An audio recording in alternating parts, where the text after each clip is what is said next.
Natalie, 34, stood frozen in the doorway of the empty venue, her designer luggage still in hand. The decorations hung limp, half taken down. My mother Diane spotted me first, nudging my father Howard with an amused smirk. "Oh, sweetie, it was yesterday," she chuckled, eyeing my travel-worn appearance. "We tried calling. The caterer packed everything up, but we can bring you leftovers tomorrow." The room erupted in laughter while I clutched the receipt for $20,000 in my pocket. If you value family respect, like and subscribe now. I never thought my career success would make me an outsider in my own family. My name is Natalie Palmer, and I clawed my way up from nothing to become a marketing executive at one of Chicago's most prestigious firms. My six-figure salary came from years of 60-hour work weeks, networking events where I knew no one, and determination that burned when my family's support didn't. Growing up in Westfield, a small town where ambition was viewed with suspicion, I always felt different. At 7, I set up a lemonade stand with business cards while other kids played. My mother Diane laughed when I proudly showed her my $20 profit. "That's cute, honey, but don't you want to play with your friends instead?" My father Howard barely looked up from his newspaper. By 12, I was designing websites for local businesses while my parents attended every one of my brother Brandon's baseball games and my sister Monica's dance recitals. My academic achievements collected dust in drawers while their trophies claimed the living room shelves. At 16, when I won a statewide business competition, my parents sent my Aunt Clara to the ceremony because they had already committed to Monica's much less significant dance showcase. The pattern was clear, but I never stopped hoping for their approval.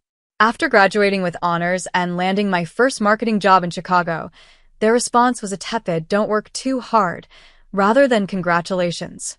Each promotion came with similar indifference.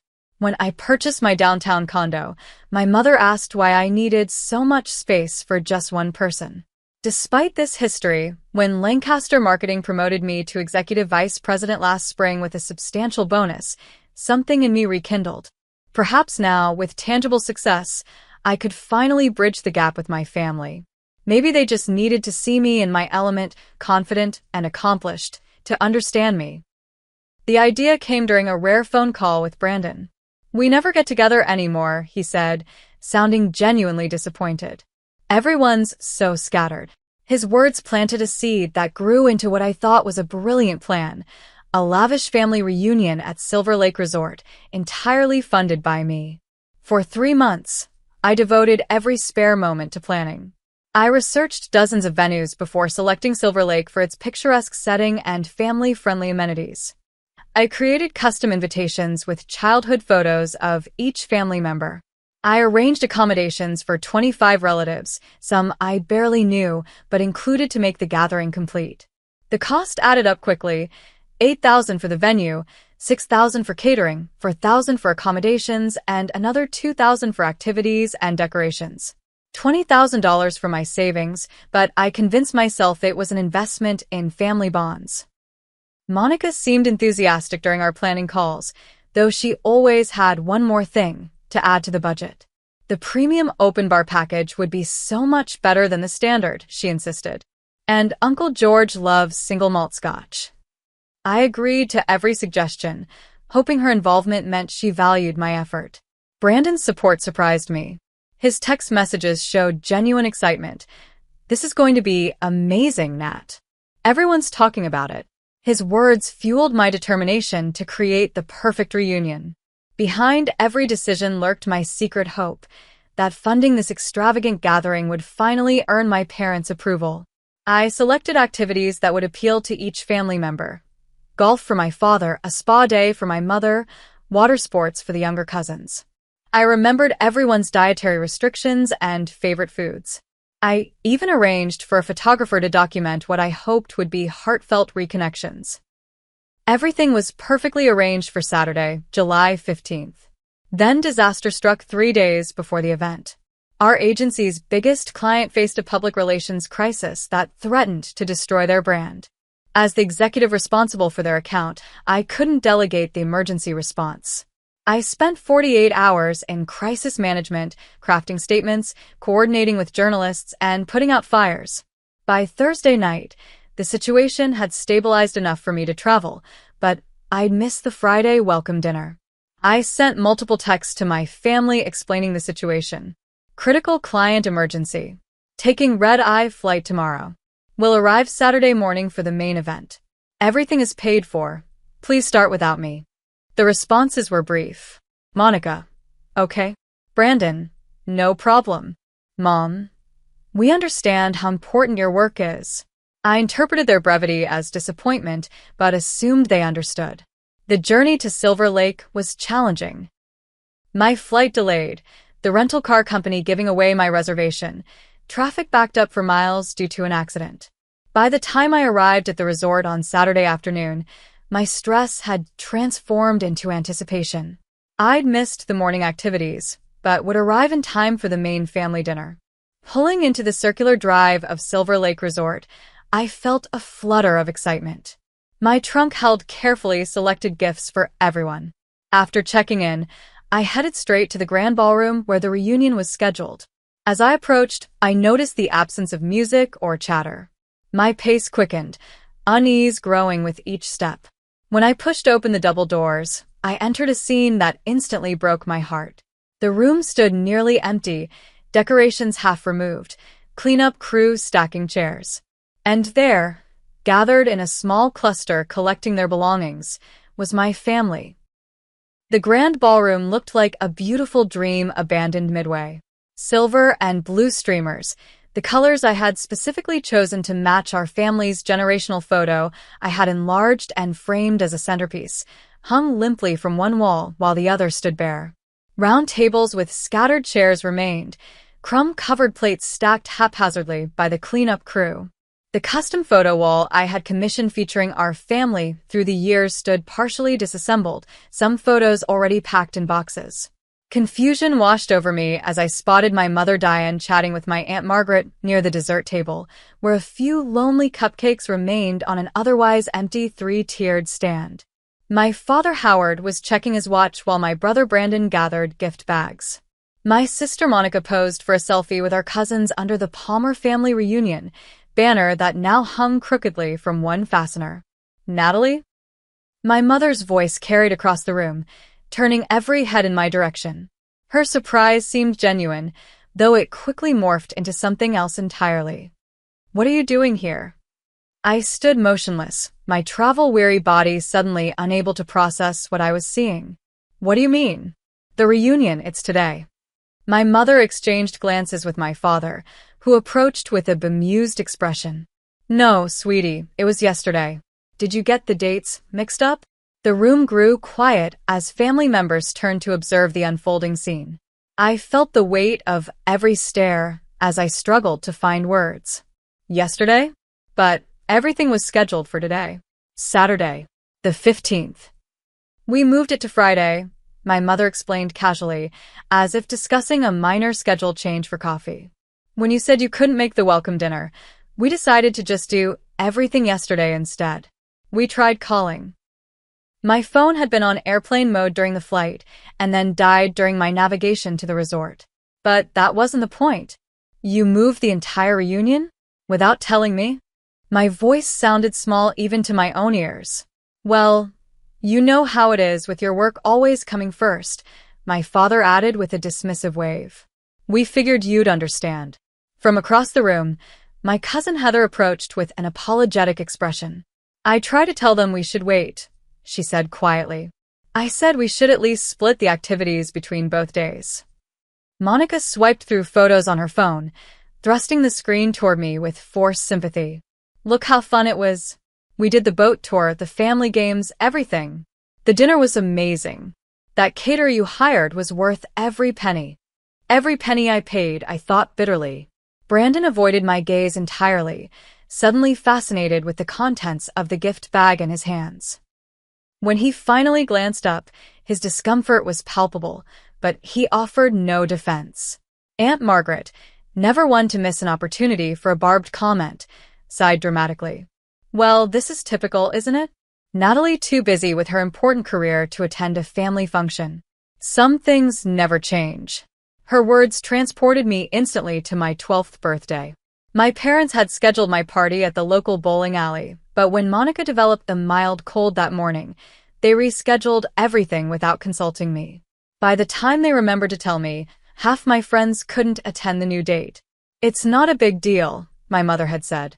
At least the people who matter will be there. At 16, they forgot my academic awards ceremony entirely, only to justify it later by saying, "These things happen in busy families." When I graduated college, they arrived 2 hours late, missing my speech as valedictorian because they went to breakfast with Monica and her boyfriend first. "We saved you some cake," they'd offered then, much like now. "The premium alcohol you ordered was excellent," Uncle Robert called from across the room, raising an empty Scotch bottle in salute. "Top shelf stuff." I glanced around the room, spotting the elaborate photo wall I had planned. It featured family pictures throughout the years, professionally arranged and mounted. Looking closer, I noticed how few included me. In most, I was either absent or standing at the periphery while Monica and Brandon dominated the center of every frame. It seemed an unintentional but perfect metaphor. "Don't look so upset," my mother said, patting my arm. "We'll bring you leftovers tomorrow for brunch." The caterer packed everything up nicely. Leftovers. The word echoed in my mind. Hadn't that been the story of my relationship with my family? Always receiving the leftovers of their attention, their pride, their love. "I need to check in," I muttered, turning toward the door. "We're all heading out this evening," my father called after me. "Most of us have work tomorrow, but we'll see you at brunch." The hotel receptionist gave me a pitying look as I approached the desk. "Palmer." "Checking in," I said quietly. "Oh, Miss Palmer. We were wondering if you were still coming since your family checked out early." Her fingers clicked across the keyboard. "We have your suite ready, though. The one you paid for through tomorrow." In the privacy of my suite, I collapsed onto the bed and pulled out my phone, finally charging it. As it powered on, notifications flooded the screen. Social media alerts dominated, tags and family photos, group pictures of activities I'd planned, paid for and missed. There they were, my entire family, enjoying the boat cruise I'd arranged. Another photo showed them at the group dinner, raising glasses in a toast. "To family," read the caption. Another showed the custom cake I'd ordered, featuring our family tree. The professional photographer I'd hired had captured everything beautifully. Monica had posted the most extensively, including a selfie with our parents captioned, "Nothing more important than family time." #blessed, #family first. The irony stung sharply. As I scrolled, a text from Monica appeared. "Are you mad? Don't be dramatic. You're always working anyway, so we didn't think you'd mind. Call me when you get in." When I called, her tone dripped with practiced concern. "You could have confirmed your arrival time," she said, as if I were somehow at fault. I did confirm. Multiple times. I told everyone I'd be there Saturday. Well, everyone else could make Friday, and it just made more sense. I paid for everything, Monica. $20,000 for a family reunion I didn't get to attend. "No one asked you to spend that much," she replied defensively. "That was your choice. Anyway, it's just a party. Don't be so sensitive." After we hung up, I allowed myself to break down. In the silence of the luxurious suite I'd booked as part of the family package, I cried for the little girl who'd always believed that if she achieved enough, earned enough, gave enough, her family would finally see her value. Sleep evaded me that night. By 5 in the morning, I had abandoned the pretense, sitting cross-legged on the king-sized bed, scrolling through more photos of the reunion I'd missed. Each image twisted the knife deeper. The custom event I'd meticulously planned for months had happened without me, as if my presence were an afterthought. A new album appeared on my cousin Tammy's profile, Palmer Family Fun. It showed Uncle George, who had traveled from Arizona despite his arthritis, holding a speech card. The caption read, "Uncle George came all this way especially to see Natalie and share memories of her grandmother. Sad she couldn't make it." My throat tightened. Grandma June had been my only ally in the family, the one who recognized my different path and encouraged it. Before she died 10 years ago, she had given Uncle George her jewelry box to pass on to me, when the time was right. I never received it. My phone buzzed with a text from Brandon. Hope you're not upset about yesterday. We thought it made sense to consolidate since everyone was already there Friday. Mom and Dad said you'd understand since work comes first for you. The familiar justification echoed a pattern established in childhood. When I was 8, Christmas morning revealed presents for Monica and Brandon piled high under the tree, while mine were notably fewer. Later, I discovered my parents had given Monica my requested art set because she showed more interest in drawing lately. They hastily wrapped some of my old books for me instead. Don't be so materialistic, they said when I cried. Christmas isn't about presents. My phone rang, displaying my father's name. I answered with a dull hello. Morning, sunshine. We're checking out and thought we'd stop by before hitting the road. I'm not feeling well, I lied. Don't be so sensitive, he replied, his go-to phrase whenever I expressed hurt. We'll bring those leftovers by around 10. Your mother packaged up some of everything. Dad, do you understand what happened? I spent $20,000 on a family reunion that was rescheduled without my knowledge. Now, don't exaggerate. It wasn't rescheduled, just consolidated. And no one forced you to spend that money. That's not the point. Look, we'll see you at brunch and talk then. We saved you plenty of food. After hanging up, I wandered down to the hotel lobby, seeking coffee and distance from my thoughts. The young woman at the concierge desk smiled sympathetically. Miss Palmer? I was working yesterday when your family checked out. I'm so sorry about the confusion. What confusion? She hesitated. About the date change. Your sister mentioned you were dealing with a work emergency, but it seemed odd that they changed everything when the cancellation policy is so strict. You still had to pay for everything. My stomach dropped. Wait, what are you saying? Did they know about the cancellation policy? Your mother specifically asked about it 2 weeks ago. We explained that the food, venue, and activities were non-refundable within 14 days of the event. 2 weeks ago. My mind raced. They had planned this switch long before my work emergency. I thanked the concierge and retreated to a quiet corner of the lobby, trying to process this new information. My phone chimed with an email notification. A forwarded message from Monica to my mother, accidentally sent to me. Above the forwarded content, Monica had written, Mom, should we tell Natalie about the date change yet? Everyone's confirmed for Friday now. The original email showed a thread between my family members dating back 17 days, discussing the date change from Saturday to Friday because it worked better for everyone else. Not once had anyone consulted me, despite knowing I was paying for everything. My hands shook as I scrolled through the thread. Monica had spearheaded the change, writing, Natalie's always working anyway, so she probably won't mind. Worst case, she shows up Saturday and misses it. My mother had replied, she'll understand. Family has never been her priority anyway.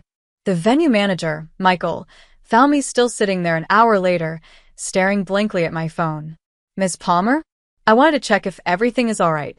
Your family seemed to enjoy the event yesterday, but we were surprised when they said you wouldn't be attending since you handled all the arrangements personally. They told you I wouldn't be attending? He shifted uncomfortably. Your mother mentioned you probably wouldn't make it anyway due to work commitments. She said not to worry about waiting for you on Saturday. Did she happen to say this around the time she asked about the cancellation policy? His expression confirmed my suspicions. Actually, yes. About 2 weeks ago. Back in my room, I found the handwritten notes I had included with each invitation, expressing my excitement to reconnect with everyone. In the venue's trash bin, several had been discarded, unread. I called my best friend Rachel, the only person who truly understood my family dynamics. They did what? She exclaimed after I explained the situation. They held the reunion without me. After I paid for everything. Nat, I hate to say this, but this isn't just thoughtlessness.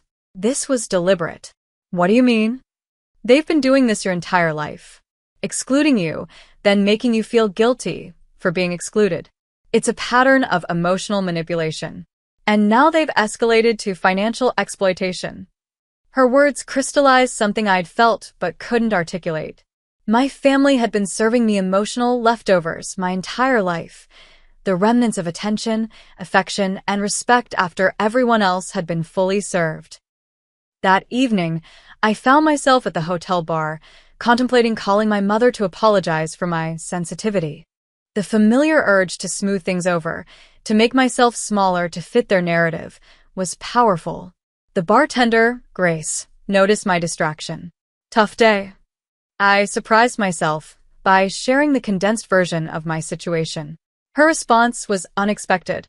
Sounds like they don't respect your time, your money, or your feelings. In my experience, people who truly love you respect all three. Her simple observation struck me profoundly. Back in my room, I pulled out the journal I always traveled with and began writing, analyzing the patterns of my family relationships with new clarity. Pages filled with examples of times I'd accepted scraps of affection while watching others receive the feast. At 3 a.m, something shifted within me.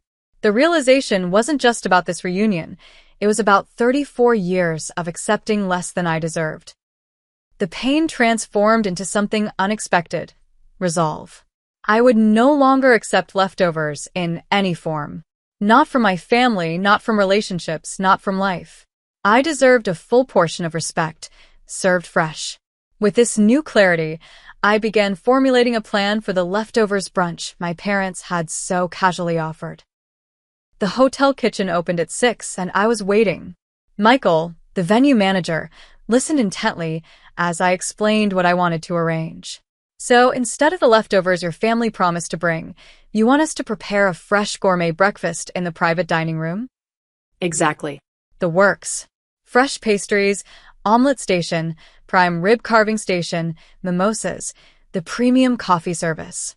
Everything you'd offer for a high-end corporate breakfast. He smiled, understanding dawning in his eyes. And you want it ready for 9? Precisely 9. And I'll need the round table, not the rectangular one. 8 place settings. Consider it done, Miss Palmer. Next, I sent a carefully worded text to my family, looking forward to leftovers brunch at 9 a.m. in the resort cedar room. Everyone's welcome. The resort staff will direct you. Responses trickled in quickly. Mom, see you then, sweetie. Packing up the food now. Brandon, I'll be there. Monica. Fine, but we need to leave by 10. Dad, looking forward to it. At 8:30, I stood in my suite, applying the finishing touches to my appearance. I had selected my power outfit, a tailored crimson blazer over a silk blouse, designer jeans, and the pearl necklace Grandma June had given me before she died. For when you need to remember your worth, she had whispered.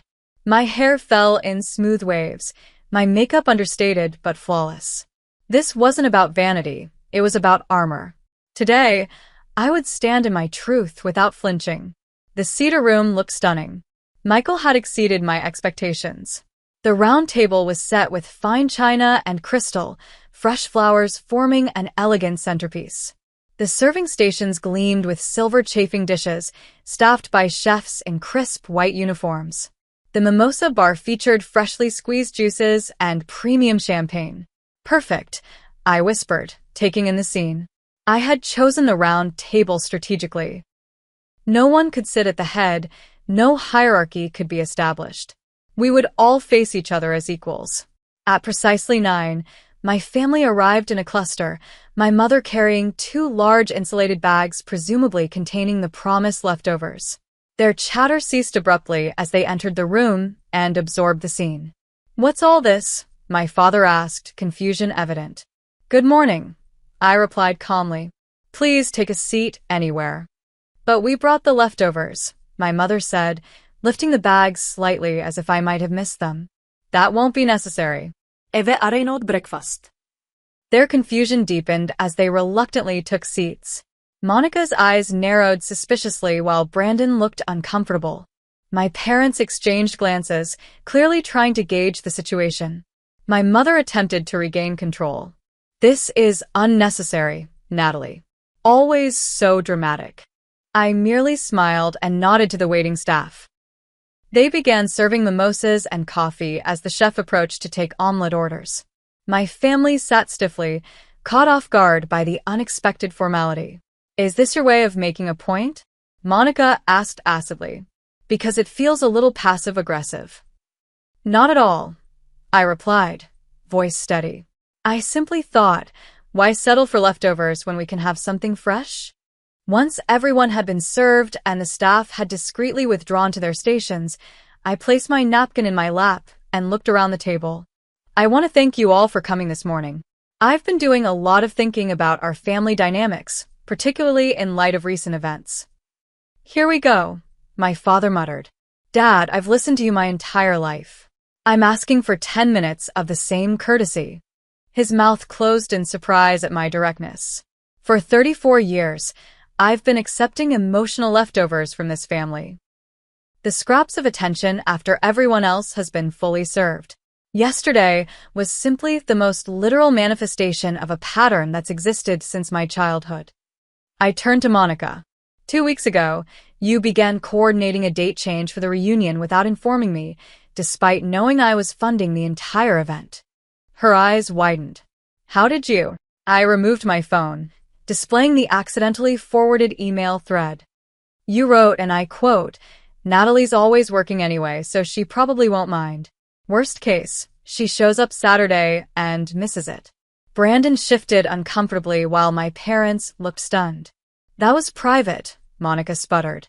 "So, was the $20,000 I spent on a family reunion I was deliberately excluded from?" I turned to my mother. "You told the venue manager not to expect me, that family has never been my priority. You asked about the cancellation policy, knowing full well I would still be charged for everything." "Now wait just a minute," my father interjected. "I'm not finished." I continued calmly. "What's particularly interesting is discovering that some family members were told different stories. Uncle George was told I canceled.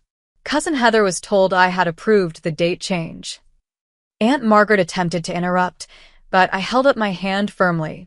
For years, I've accepted being the family outlier. The one whose birthday parties could be rescheduled, whose achievements could be missed, whose presence was optional. I convinced myself that if I just achieved more, gave more, proved my worth more conclusively, things would change. I reached into my blazer pocket and removed the receipts for the reunion expenses, placing them on the table. But what I've realized is that this isn't about what I do or don't do. It's about a dynamic that you're all comfortable with, where Natalie gives and everyone else takes.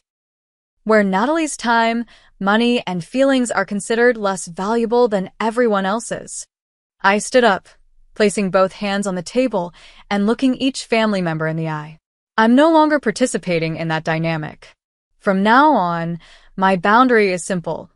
I expect the same respect I give. I expect my time, my resources, and my feelings to be valued equally to everyone else's. My father's face had reddened. "This is ridiculous. We're family." Yes, we are. And that's precisely why this pattern is so harmful. Family should be where we feel most valued, not least. "So, what are you saying?" my mother asked, her voice small. "I'm saying I'm done accepting leftovers. I've donated an additional $20,000 to the Family Therapy Center of Chicago in all of your names. If you're interested in building a healthier relationship with me, that would be a good place to start." I picked up my purse and nodded to Michael, who stood discreetly by the door. "The breakfast is paid for. Enjoy it fresh, not as leftovers. Michael will bring the check for any additional items directly to the table." With that, I walked out, heart pounding but step steady. For the first time in my life, I had refused to make myself smaller to accommodate their comfort. The weight of 34 years of unmet expectations lifted from my shoulders with each step away from the Cedar Room. The gardens behind Silver Lake Resort offered a tranquil refuge. I walked the stone paths, breathing deeply, feeling strangely light despite the intensity of the confrontation I'd just initiated. Near a small pond, I found a bench partially hidden by weeping willows and sat down, allowing myself to fully absorb what had just happened. My phone vibrated with a text from Heather. Whatever you said in there has everyone shook. Monica stormed out. Your parents look stunned. For what it's worth, I've always thought you deserved better treatment. It took courage to stand up to them. Her words validated my actions when doubt began creeping in. Before I could respond, another figure appeared on the garden path. Uncle George, moving slowly with his cane, approached my secluded bench. Mind if I join you? He asked, his voice gentle. Please, I replied, making room. He lowered himself carefully beside me, silent for a moment as he gathered his thoughts. Your grandmother June would have been proud of you today. Tears sprang to my eyes at the mention of Grandma June. You think so? I know so.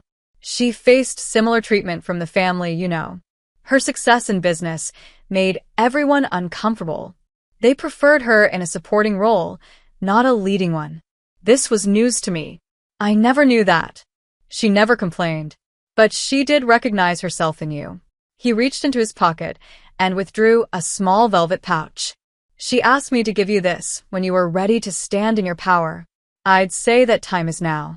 Inside the pouch was a delicate gold bracelet engraved with the words, Your worth is inherent.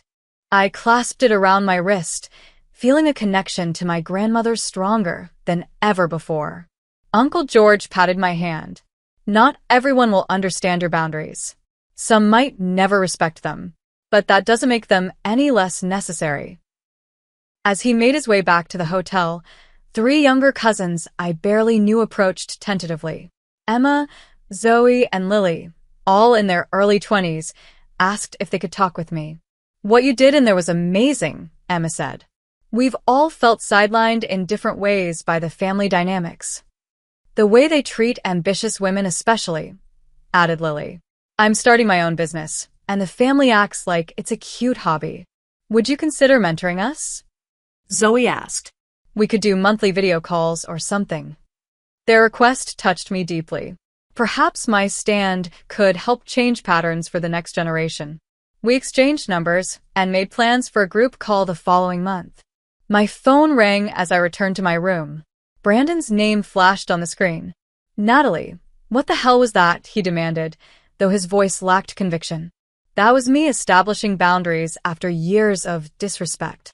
You embarrassed everyone in front of the resort staff. I'm not responsible for the embarrassment that comes from having your actions brought to light. A long pause followed. I didn't know about the emails. About them planning the date change 2 weeks ago. But you went along with it without questioning why I wasn't consulted. I guess I did. His voice softened. We've always followed Mom and Dad's lead when it comes to you. It was easier. Easier for whom? Another pause. I need to think about some things. Monica's response was less reflective. Her voicemails progressed from angry accusations, how dare you humiliate us like that, to defensive justifications, you know you're always working anyway, to reluctant acknowledgement, fine, maybe we should have told you about the date change. My parents attempted to triangulate, calling other family members to persuade them I was overreacting. Aunt Clara called to tell me I should apologize for making a scene. Uncle Robert suggested I was too sensitive about everything. I responded to each with the same calm statement. I understand you're uncomfortable with my boundaries, but they're not negotiable. 2 weeks after returning to Chicago, I began sessions with Dr. Stephanie Chen, a family systems therapist. She helped me understand how I'd been cast in the role of family outsider and how that pattern had shaped my relationships beyond my family. The scapegoat often becomes the highest achiever, she explained. You try to earn the love that should be freely given. But no achievement will ever be enough because the withholding isn't about your performance. It's about maintaining the family system. With her guidance, I established monthly video calls with relatives who demonstrated respect for my boundaries. Uncle George, Heather, and my 3 young cousins. Our conversations were genuine, supportive, and reciprocal in a way my family interactions had never been.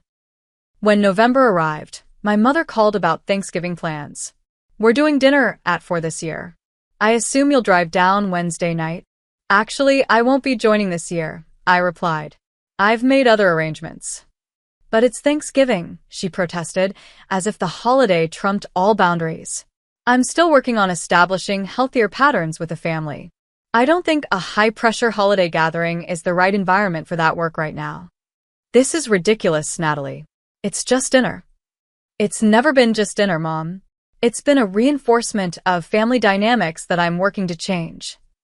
Instead, I hosted a small Thanksgiving gathering in my condo with Rachel, her partner Thomas, and a few friends who'd become chosen family over the years.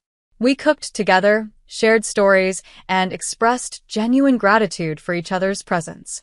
The absence of tension and performance was revelatory. In December, a surprising email arrived from my father. "I've been thinking about what you said at the resort. I don't agree with all of it, but I can see how some of our actions might have made you feel undervalued. That wasn't our intention. Your mother and I are trying to understand." It wasn't a complete acknowledgement, but it was more reflection than I'd ever received from him. I responded with appreciation for his willingness to consider my perspective and suggested resources that might help him understand further. Over the following months, relationships with my supportive relatives deepened. Heather and I discovered shared interests beyond family connections. Uncle George shared wisdom from his own life experiences. My young cousins sought advice about career and boundary setting that I was uniquely positioned to offer. In March, I attended a cousin's wedding on my terms, arriving and departing when it suited me, engaging primarily with relatives who treated me with respect, and excusing myself when conversations turned toxic. Monica observed this new approach with obvious irritation, but made no attempt to challenge it directly. The most remarkable change occurred in my professional life. Without the emotional drain of constantly seeking family approval, my creative energy flourished. I developed an innovative marketing campaign that earned our agency industry recognition and brought in 3 major new clients. By spring, I had begun dating Jason Mitchell, an architectural engineer I met at a charity event. Our relationship developed with a healthy pace and mutual respect that contrasted sharply with my previous relationships, which had often mimicked my family's dynamics. "I notice you never apologize for your success," he commented one evening. "I like that about you." His observation made me realize how much I'd grown.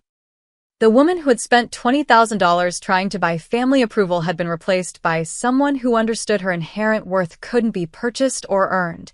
It simply was. 1 year after the fateful reunion, I hosted a small dinner party in my renovated condo. Around my table sat the people who had supported my journey: Rachel and Thomas, Uncle George, Heather and her husband Carl, and Jason, now my partner of 6 months. Notably absent were those who couldn't respect my boundaries. My parents remained resistant, though occasionally sending tentative overtures.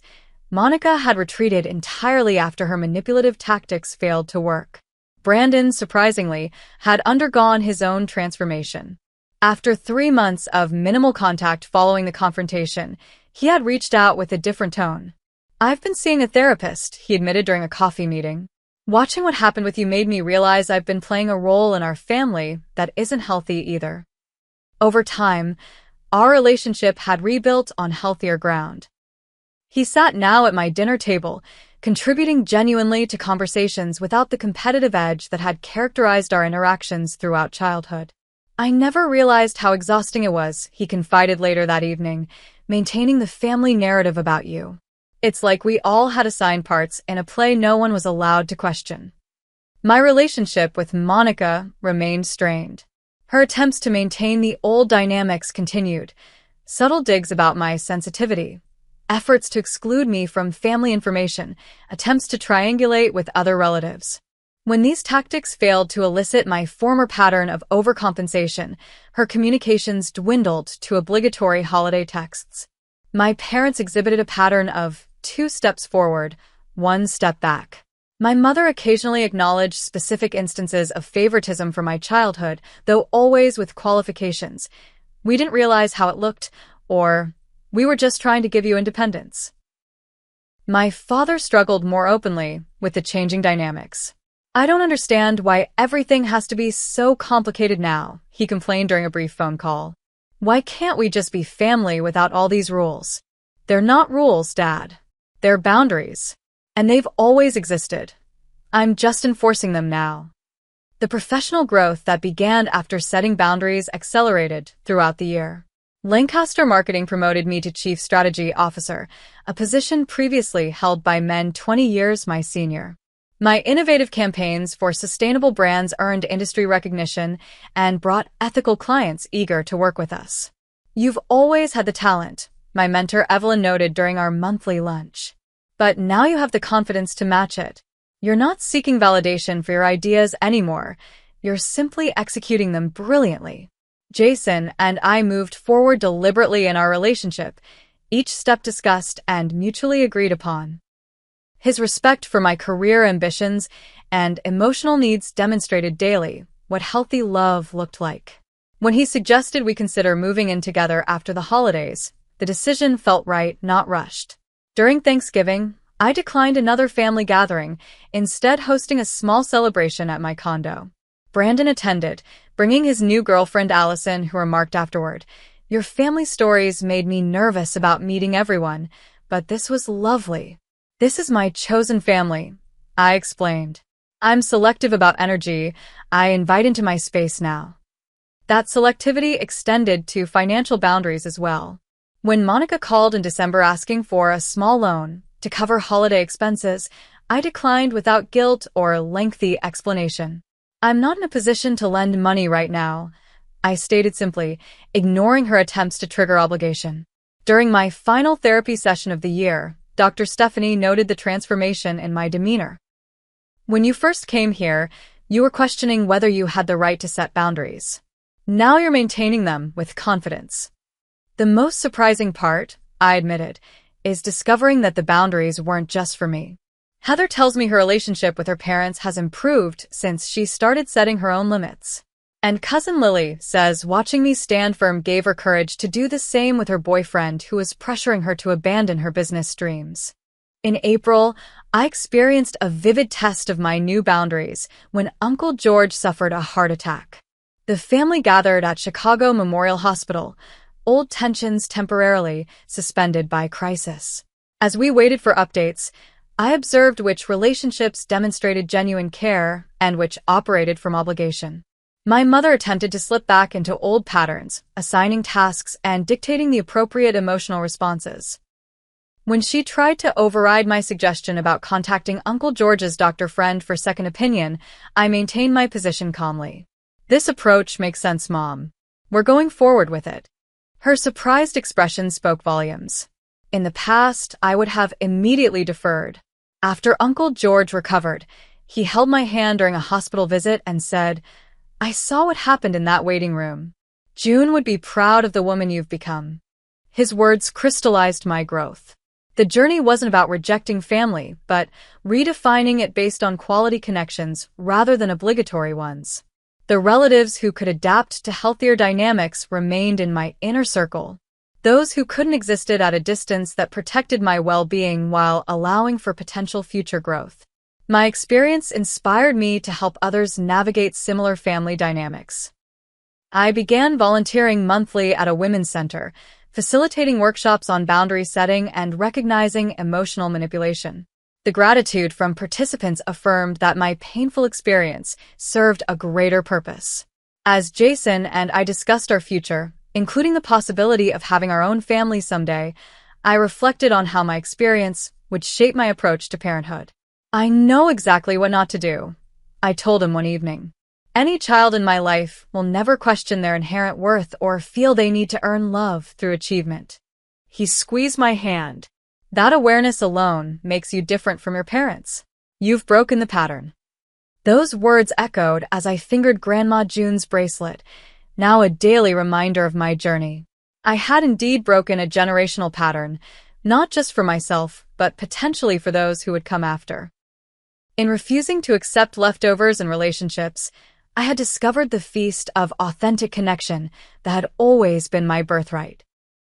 The profound shift in my life after setting boundaries with my family inspired me to create something meaningful from my experience. 6 months after the confrontation at Silver Lake Resort, I established Full Plate Living, a support group for individuals navigating toxic family dynamics. What began as monthly meetings at a community center in Chicago grew into a network spanning 3 cities. During our sessions, I shared 3 key insights that had transformed my understanding of unhealthy family patterns. First, toxic dynamics require participation. For years, I had unconsciously played my assigned role, responding to exclusion by trying harder, giving more, and accepting less. Breaking the pattern required my refusal to continue the performance. Second, guilt is the mechanism that maintains dysfunctional systems. The discomfort we feel when establishing boundaries isn't evidence we're wrong. It's the system resisting change. True healing begins when we tolerate this discomfort without retreating to old patterns. Third, worth cannot be earned because it already exists. The exhausting pursuit of validation through achievement, generosity, or perfectionism stems from the false belief that worthiness is conditional. These insights aren't just theoretical for me. I explained to a packed room during one session. They're lessons I live daily in my interactions with family, colleagues, and friends. My openness about my journey resonated unexpectedly with colleagues facing similar situations. Victoria from accounting approached me after overhearing a phone conversation where I calmly maintained a boundary with my mother. "I've never heard anyone speak to their mother that way," she confessed. Not angrily, but clearly. Definitely. I didn't know that was allowed. Her comment inspired me to start a blog, No More Leftovers, documenting my ongoing journey with maintaining healthy boundaries. I approached it cautiously, using pseudonyms and altering identifying details while preserving the emotional truth of the experiences. The response was overwhelming, with thousands of comments from readers recognizing their own family dynamics in my stories. "Your words gave me permission to expect better treatment," one reader wrote. "For 40 years, I thought I was selfish for wanting my feelings considered equally to everyone else's in my family." As the blog gained traction, I received an invitation to speak at a women's leadership conference about authenticity in professional and personal relationships. Standing before 300 attendees, I shared how boundary setting had transformed not just my family relationships but my career trajectory as well. For years, I operated from a scarcity mindset, believing I needed to earn my place at both the family table and the conference table, I explained. The mindset shift from "I must prove my worth" to "my worth is inherent" changed everything. The phrase became my life philosophy. I deserve a full plate, not just leftovers. It applied to every aspect of life: relationships, career opportunities, self-care, and dreams for the future. This framework helped me identify when I was accepting less than I deserved in any situation. I developed a simple 3-question assessment for relationships. Does this person respect my time? Do they respect my resources? Do they respect my feelings? If the answer to any question was consistently no, the relationship required either boundaries or reevaluation. The freedom that came from releasing my need for toxic approval transformed my life in unexpected ways. I took creative risks professionally that previously would have terrified me. I expressed opinions in meetings without first calculating how they might be received. I pursued interests and hobbies for pure enjoyment rather than achievement. As my support group expanded, I recognized patterns in how family systems responded to boundary setting. The initial reaction was almost always resistance, often through guilt, anger, or dismissal. If the boundary holder maintained consistency, the system either adapted or the relationship naturally created distance. The most gratifying aspect of my journey was witnessing its impact on younger family members. Emma launched her marketing consultancy with confidence, turning down family pressure to take a more stable corporate job. Zoe established clear boundaries with her critical mother, transforming their relationship. Lily ended an emotionally manipulative relationship after recognizing patterns similar to our family dynamics. "You showed us another way," Emma told me during one of our mentor sessions. Not just through advice, but by example. When Uncle George celebrated his 75th birthday, the gathering revealed which family relationships had evolved and which remained stuck in old patterns. My parents attended, demonstrating awkward but genuine attempts to respect my boundaries. Monica maintained her distance, clearly uncomfortable with a dynamic she couldn't control. Brandon engaged authentically, having done his own healing work through therapy. Most revealing was observing how different relatives responded when Uncle George publicly thanked me for organizing the celebration and acknowledged my role in bringing honesty to family relationships. Those who had done their own work nodded in agreement. Those still invested in the old narrative shifted uncomfortably. My relationship with Jason deepened as we moved in together, discussing marriage and the possibility of children. "How would you handle it?" he asked one evening. "If our child someday feels like an outsider in their extended family?" The question prompted deep reflection about the family I might someday create. "I'd validate their experience rather than dismissing it," I answered finally. "I'd help them establish appropriate boundaries while understanding that their worth isn't determined by others' treatment." "That's how I know you'll be an amazing mother," he replied. "You've transformed your pain into wisdom." That transformation didn't mean perfect healing or complete resolution with every family member. Some relationships improved significantly, others marginally, and some remained distant. The difference was that I no longer measured my success by whether I could fix these relationships. My well-being no longer depended on their evolution. During a call with Dr. Stephanie, now an occasional consultant rather than regular therapist, I shared this realization.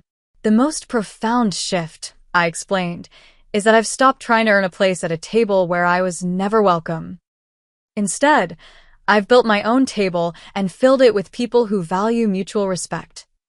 "And if your family eventually wants a place at your table?" she asked. "There will always be room for those who can respect the boundaries.